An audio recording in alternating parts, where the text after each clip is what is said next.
ఘంటసాల కార్యక్రమం ఏర్పాటు చేసినటువంటి చిప్పాడి నాగేశ్వరరావు గారికి ప్రత్యేక ధన్యవాదాలు. అలాగే మా సింగర్స్ అందరూ కూడా ఘంటసాల గారి కార్యక్రమం అంటే చాలా ఆనందం, అందులో చాలా ఆనందపడే వ్యక్తి నేను. ఎందుకంటే ఎవరికి తెలియదండి, నేను పడుకున్నప్పుడు కూడా గారి పాటలు ఈ రోజుకి పొద్దున్న నేను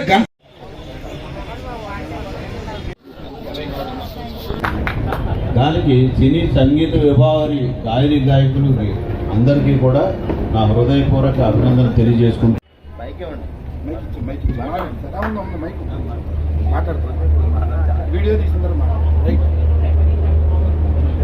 ఉభయ తెలుగు రాష్ట్రాల్లో గుర్తింపు పొందినటువంటి చిప్పాడి నాగేశ్వరరావు నాకు చాలా కాలం నుంచి చిరకాల స్నేహితులు.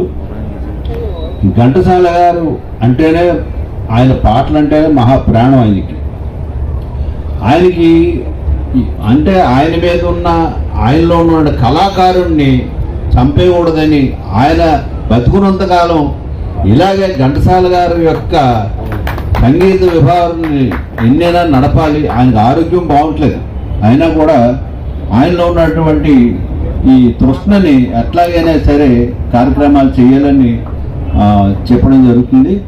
అందులో ఆయనకి ఇవాళ ఒంట్లో బాగుపోయినా కూడా దాన్ని తన భుజస్కంధాల మీద చేసినటువంటి ఇవాళ మా ఆనంద్ గారు నాకు ఎంతో మంచి స్నేహితుడు. మా తమ్ముడు గురించి ఇందాక చెప్పడం జరిగింది, తిరుమలరావు గురించి.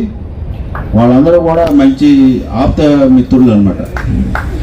ఆనంద్ గారు భుజాల మీద వేసుకొని ఈరోజు ఈ కార్యక్రమం అంతా చేయడం జరుగుతుంది.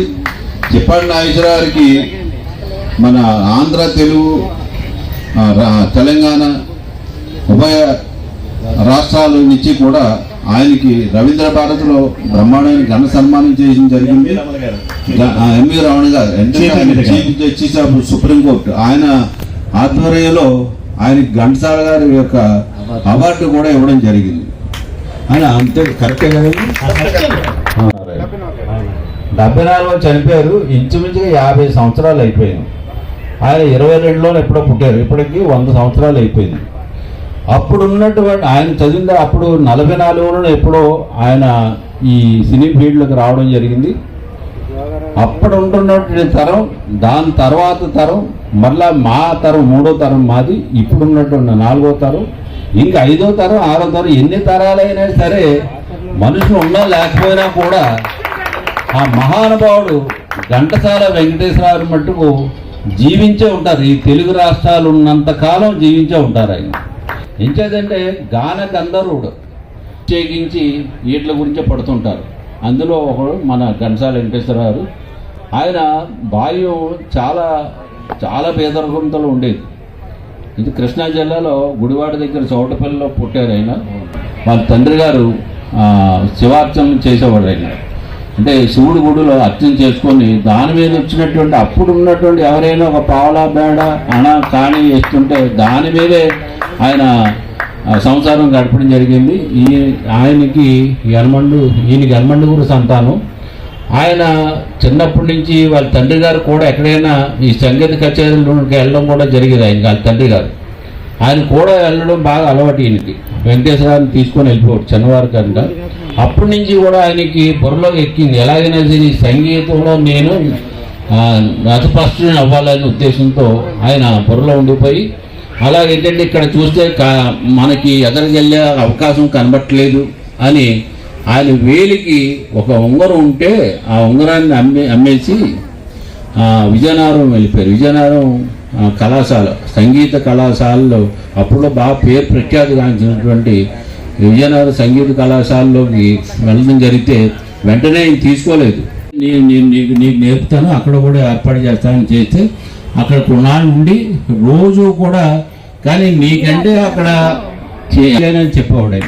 అప్పుడు ఈయన ఒక రాత్రులు ఒక జోలి, ఆయన దగ్గర తువాలు ఉండేది, ఆ తువాళ్ళనే పట్టుకొని ప్రతి ఇంటింటికి కూడా అమ్మ ఒక కమలం వేయని అంటే అన్నం వేయండి అని ఆయన ప్రతి ఇంటింటికి కూడా తిరిగాడు. మహానుభావుడు అన్ని కష్టాలు పడ్డాడు ఘంటాల వెంకటేశ్వరరావు. దాంట్లోనే మళ్ళీ పులుసు పాలన ఏదైతే ఆయన అన్ని కూడా తిని ఆఖరిని అక్కడే విజయనగరంలో ఒక ఇప్పుడు ఆంజనేయ స్వామి గుడిలో ఉండేవాడు. ఆ ఆంజనేయ స్వామి యొక్క పేరు ఏంటంటే సంగీత ఆంజనేయ స్వామి. అక్కడ రాత్రులు పడుకొని ఉండేవాడు ఆయన. అక్కడ పడుకోవడం వల్ల ఆ ఆంజనేయ స్వామి యొక్క ఆశీస్సులు ఈయన మీద ఉండి ఆయన యొక్క సంగీత ఆంజనేయ స్వామి కనుక ఆయనకి అంతా కూడా ఈయనకి అప్పిందేమో. రాత్రులు ఆయన ఒకవేళ ఈయన నుదుటి మీద ఏమైనా రాశారేమో అని కూడా అప్పుడు చెప్పుకోవడం జరుగుతుంది. ఇప్పటికీ కూడా సంగీత ఆంజనేయ స్వామి గుడి విజయనగరంలో ఉంది. ఎవరంటే ఆయన కూడా మీరు ఇక్కడే ఉండి పడుకొని ఇక్కడే చేయండి, మీరు ఇక్కడే ఉండి అన్నీ చూసుకోండి ఆయన నాగయ్య గారు అప్పుడు ఎవరైనా వస్తే ఎక్కడి నుంచి అయినా ఆంధ్రప్రదేశ్ నుంచి ఎవరైనా వచ్చామంటే వాళ్ళకి షెల్టర్ ఇచ్చేవాడు ఆయన, మానవుడు ఆయన. అలాగే అక్కడి నుంచి ఉండి అందరినీ కలుసుకుని రోజు ప్రతి సినిమా వాళ్ళ దగ్గరికి ఆఫీసులకి వెళ్ళి నాకు ఏదైనా కొన్ని పాటలు ఇవ్వండి అలా ఇలాగంటే ఏదో కోరస్లో ముందు ఇచ్చేవారు. తర్వాత ఏఎం వాళ్ళ దగ్గరికి వెళ్ళి నా రికార్డ్ ఏం చేస్తా అంటే వాళ్ళు వాయిస్ ఈయన యొక్క వాయిస్ని రికార్డ్ చేస్తే అబ్బాయి నీది పనిచేయదు నీ వాయిస్ నువ్వు అనవసరం కానీ వెళ్ళిపోమంటే అప్పుడు పాపం చాలా దిగులుగా ఉండిపోయి వెనక్కి ఉండి మరలా నాగయ్య గారి దగ్గరికి వచ్చి ఇలాగా మన ఈయన దగ్గరికి వాళ్ళ గురువు గారి దగ్గరికి సముద్రాల రాఘవాచార్య గారి దగ్గరికి వెళ్ళి నేను వెళ్ళిపోతున్నాను ఇంటికి ఏం చేద్దంటే వాయిస్ కుదరదానంటే అప్పుడే అక్కడ ఆ సముద్రాల రాఘవాచార్య గారి దగ్గర పేగటి శివరామ గారు ఉన్నారు. ఉండి ఏది ఒకసారి ఒక చిన్న పాట ఏదైనా పాడు నేను చూస్తాను అంటే వెంటనే ఒక చిన్న పాట ప్రైవేట్ సాంగ్ పాడడం జరిగింది ఘంటసాల వెంకటేశ్వరరావు. అమ్మ బాబా ఇంత బ్రహ్మాండంగా ఉంటే వాళ్ళు ఎందుకు అలాగన్నారు రా నా కూడా నేను తీసుకెళ్తానని అప్పుడు ఏమేమారు మళ్ళీ ప్రైవేట్ రికార్డు చేస్తే అది బ్రహ్మాండ ప్రాచుర్యం జరిగింది. అట్లాగా అక్కడి నుంచి ఇంక మళ్ళీ ఎనుగు తిరిగి చూడలేదు ఆయన. పాట ఒకటి ఇవ్వడం జరిగింది భానుమతి గారితో, అదే ఫస్ట్ పాట. ఆ స్వర్గసీమ తర్వాత కీలుగుర్రానికి అప్పుడు పాటలతో పాటు ఆయన సంగీతం కూడా చేసేవారు ఘంటసాల వెంకటేశ్వరరావు. వీళ్ళందరూ ఉండబట్టే మా ప్రోగ్రాం సక్సెస్ అవుతుంది. వీళ్ళందరికీ కూడా పేరు పేరున ధన్యవాదాలు తెలుపుకుంటూ నెక్స్ట్ పాట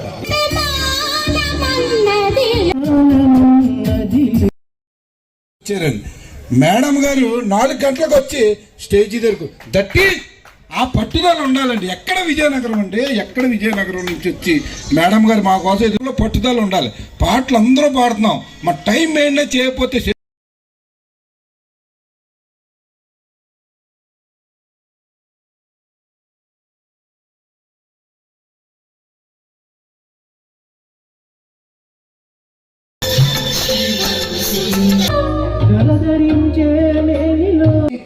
ఎందుకంటే సింగర్స్ రావడం చాలా కష్టం. వీళ్ళందరూ ఫ్యామిలీ వాళ్ళు అండి.